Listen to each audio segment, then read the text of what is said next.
Alright guys, I have a little story I want to tell you. 36 years ago,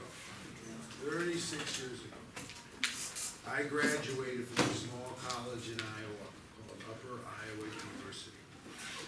They were the only school that gave me a full ride, and I took it. When I was in high school, I was a very, very good shooter, and I could jump very well, especially for a white guy. I wasn't a great dribbler, but the coach saw something in me, and they were more than happy to recruit me, and I accepted. So junior year, while I was there, I was an All-American in college. I averaged about 16 points a game, 8 rebounds for a guard, which was pretty good. A year later, I graduated. And back then, the NBA had 10 rounds. And I actually thought I was going to get drafted. As it turned out, I wasn't. And it kind of broke my heart because a lot of the guys that got drafted, I had played against and thought that I was better than.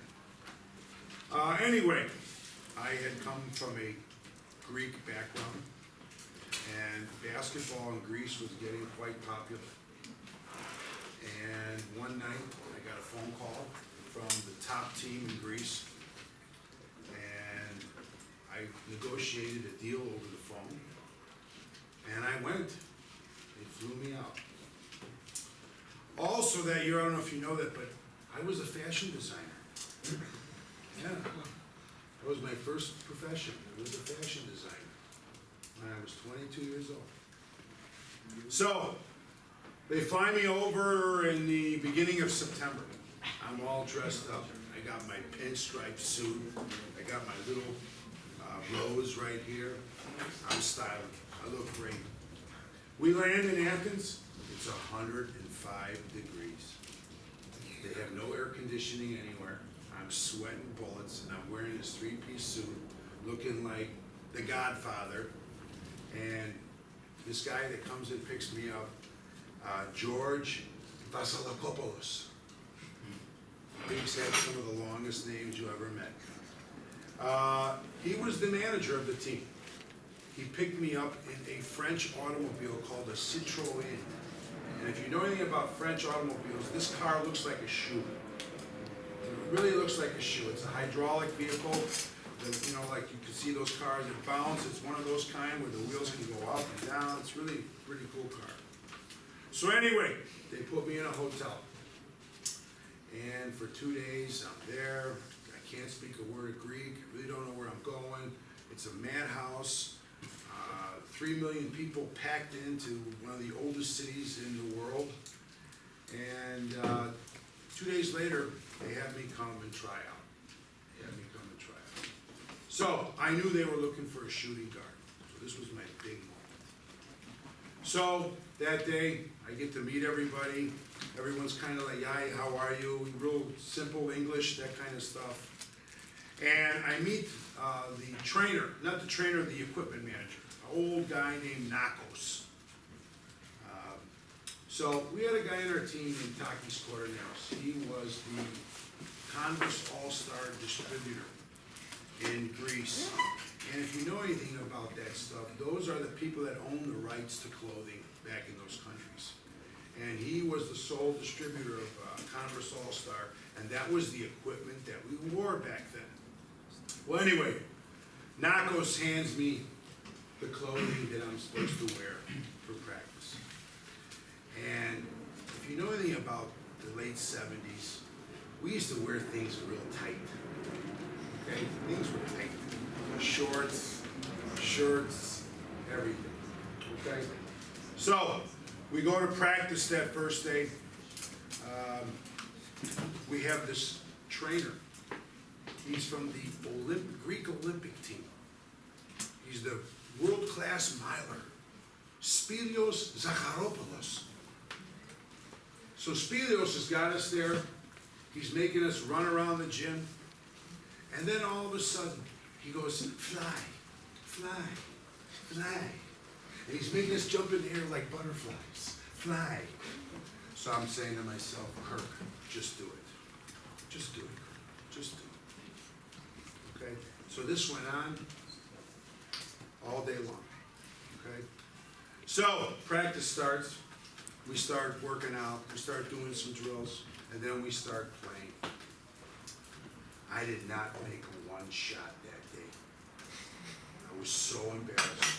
I couldn't hit the side of a barn. I don't know if it was the shirt being so tight or whatever, but I couldn't hit the side of the barn. So, that day, I could hear him in the locker room like, who's this guy? We brought this American over, he's no good, da-da-da. I'm thinking, oh my God. Plus, I had a little jet lag. I was tired. Time difference is 8 hours difference. So, everybody leaves. I said, Nako, give me the psalidya, the psalidya. That meant scissors. And he's looking at me like, uh-oh, what's this guy gonna do with the scissors? What's he gonna do? So I take the shirt and I start cutting off the sleeves. And he goes, no, no, you can't do it, no, you cannot do. So I cut off the sleeves. All right? So I throw them away. The next day, we're at practice. And we're warming up, shooting around, feel much better, the shirt isn't as tight. I didn't miss a shot that day. Not one shot. I was killing them.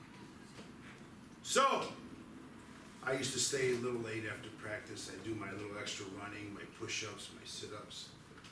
So I walk up into the locker room. What do you think I saw? What do you think I saw? A pile of sleeves. A pile of sleeves all over the floor. All of them had cut their sleeves off. Yeah. That summer, that guy that owned Converse All-Star, Takis Cornels, designed the shirts, the t-shirts without sleeves. They were the first tank tops that they used to sell in Greece with Converse All-Star. So I was actually the real designer of that shirt before he was. Yeah. So it really caught on. In fact, that's probably why I still wear my stuff like that. I like it. I like having the freedom in my arms. And believe it or not, I'm coming out with my own line next month. Yeah. You're gonna see it. I've designed a shirt that I'm gonna produce next month. So you'll see. That's true. I'm telling you the truth. What? You'll see what it says.